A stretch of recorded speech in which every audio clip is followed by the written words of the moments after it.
L'épopée de la bande à Jean-Paul Loth commence en mars 82 face à l'Argentine de Guillermo Vilas. Victoire 3-2 dans une ambiance surchauffée et hostile.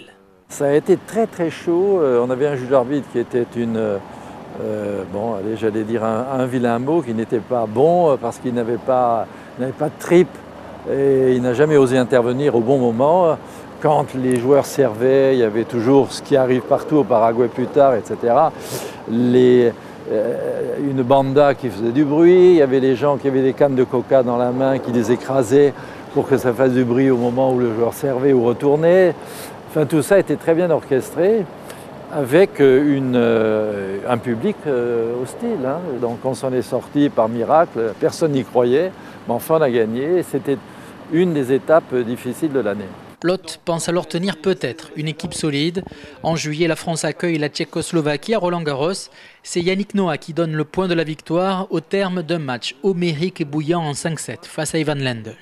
Il y a eu un moment qui est terrible. Je ne suis pas très fier de ça, mais enfin ça a peut-être été un des tournants du match. C'est quand Lendl, pour la énième fois, gagne le point. Alors il s'avançait toujours vers le filet comme ça, avec un air excessivement dédaigneux, regarde Noah, et puis il s'en va en lui disant « bon voilà ».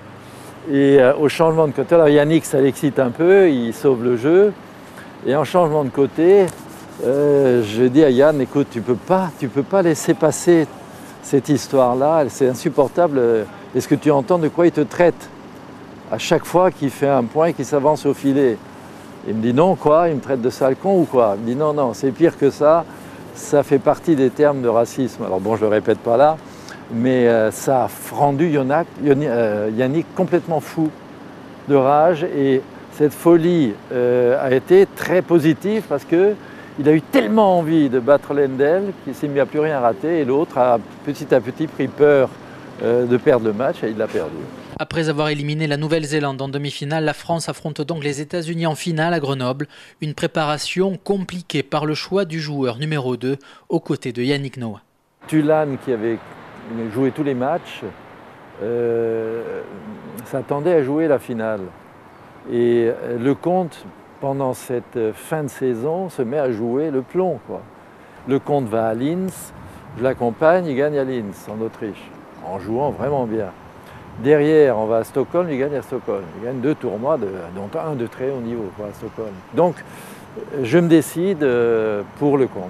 C'était compliqué, hein. L'ambiance a été difficile parce qu'il sentait que ça ne serait pas forcément Tulane-Noah, que Lecomte il fulminait parce qu'il venait de gagner 2 tournois. Donc ça a été une sélection très compliquée. Pari perdu par Jean-Paul Loth car Lecomte sera battu par Dean Meyer et Noah avait subi la loi du numéro 1 mondial de l'époque, John McEnroe, lors du premier match.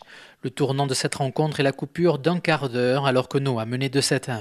Lorsque McEnroe demande, il est mené 2-7-1, il demande à Arthur Ashe d'arrêter et que Yannick me dit « je ne veux pas arrêter », alors je vais voir Arthur Ashe, que McEnroe insultait d'une façon épouvantable, j'étais honteux pour lui, quoi. Arthur, qui était un gentleman magnifique, se faisant dire des grossièretés par John sur le coup, enfin bon, ça c'est anecdotique, mais en tous les cas, il a refusé de continuer le match, et ils avaient droit, le règlement permettait d'arrêter un quart d'heure, ce qui a totalement cassé le rythme pour Yannick, qui m'en a un peu voulu parce qu'il pensait que j'aurais dû davantage insister pour qu'on ne s'arrête pas, et puis le match s'est renversé, McEnroe, plus grande expérience des matchs en 5-7, aussi numéro 1 mondial, quoi.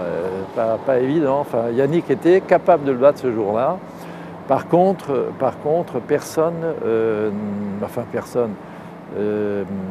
Lecomte n'a pas pu toucher Gene Mayer du tout, et le double, on l'a perdu normalement.